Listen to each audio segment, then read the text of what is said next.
Good Readers. Hari ini tetap semangat, tetap optimis. Apapun yang terjadi dalam kehidupan kita pada hari ini, tetap kita semangat bersama-sama dengan Tuhan. Ayo olahraga, ayo makan makanan yang sehat, dan ayo kita atur kehidupan kita lebih baik lagi supaya imunitas kita tetap terus bertumbuh dan meningkat. Supaya kita juga bisa melakukan aktivitas kita, walaupun mungkin hanya di rumah dengan semangat dan juga terhindar dari penyakit, terhindar dari virus corona.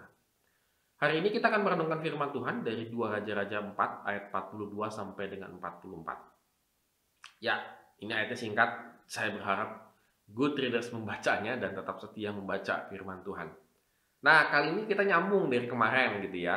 Para nabinya ini kemarin kan dikasih makan sayur, lalu diolah jadi racun, lalu kemudian dinetralisir dan dibuat menjadi enak sayuran itu kembali. Nah, mungkin selesai makan ya, mereka duduk-duduk begitu ya, di balai-balai atau di rumahnya Elisa gitu ya. Lalu tiba-tiba datanglah seorang Baal Salisa dengan membawa roti hulu hasil ya maksudnya ya. Jadi roti pertama dari hasilnya. Nah, ini emang hebat nih. Berarti ini seorang yang kalau dia produksinya roti, berarti ini ya orang yang pedagang begitu ya, yang masih bisa berproduksi, masih bisa kreatif dan inovasi di tengah negeri yang kelaparan. Nah, ingat ya konteksnya di tengah negeri yang kelaparan. Jadi orang ini memberikan roti kepada Elisa, yaitu 20 roti jelai serta gandum baru dalam sebuah kantong. Jadi mereka zaman itu memang gandum itu menjadi makanan pokok. Lalu kemudian ada 20 roti jelai. Nah, tentunya saya rasa sih gimana ya, kalau kita dikasih persembahan sedemikian, lalu kita ngelihat teman-teman kita masih pada lapar mungkin ya, karena cuma makan sayur misalnya begitu, pastilah Elisa ya nggak mungkin lah dia makan sendiri, dan dia makan sendiri hanya untuk dia dan juga taruhlah dibilang para pelayannya begitu ya, mungkin cukup 20 roti jelai. Tetapi Elisa tergerak untuk memberikan kepada para nabi itu yang jumlahnya beratus gitu ya. Dan tentunya para pelayan atau pelayan yang melayani Elisa pasti bingung. Bagaimanakah aku dapat menghidangkan ini di depan 100 orang? Jadi ini kita bisa lihat kegerakan hatinya Elisa itu sangat luar biasa. Dia diberikan Tuhan berkat dan dia membagikan. Padahal berkatnya itu tanda petik sedikit ya. Tidak terlampau banyak begitu. Tapi ya kembali lagi Elisa tetap memberikan kepada para nabi. Dan mujizat kembali lagi terjadi. Ketika pelayan ini memberikan roti-roti ini kepada para nabi itu, semuanya dapat bagian dan masih ada sisanya, seperti cerita mujizat Tuhan Yesus 5 roti dan 2 ikan.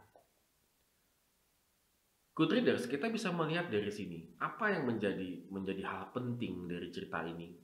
Dan saya rasa bukan sekedar mujizatnya Tuhan gitu ya, tetapi satu hal keyakinan bahwa ketika saya diberi, maka saya juga memberi. Jadi ketika si orang yang datang dari Baal Salisa ini datang kepada Elisa, dia dengan tulus hati memberi. Padahal mungkin produksinya nggak banyak, mungkin hasil rotinya nggak banyak, tetapi dia masih kasih persembahan buat Tuhan.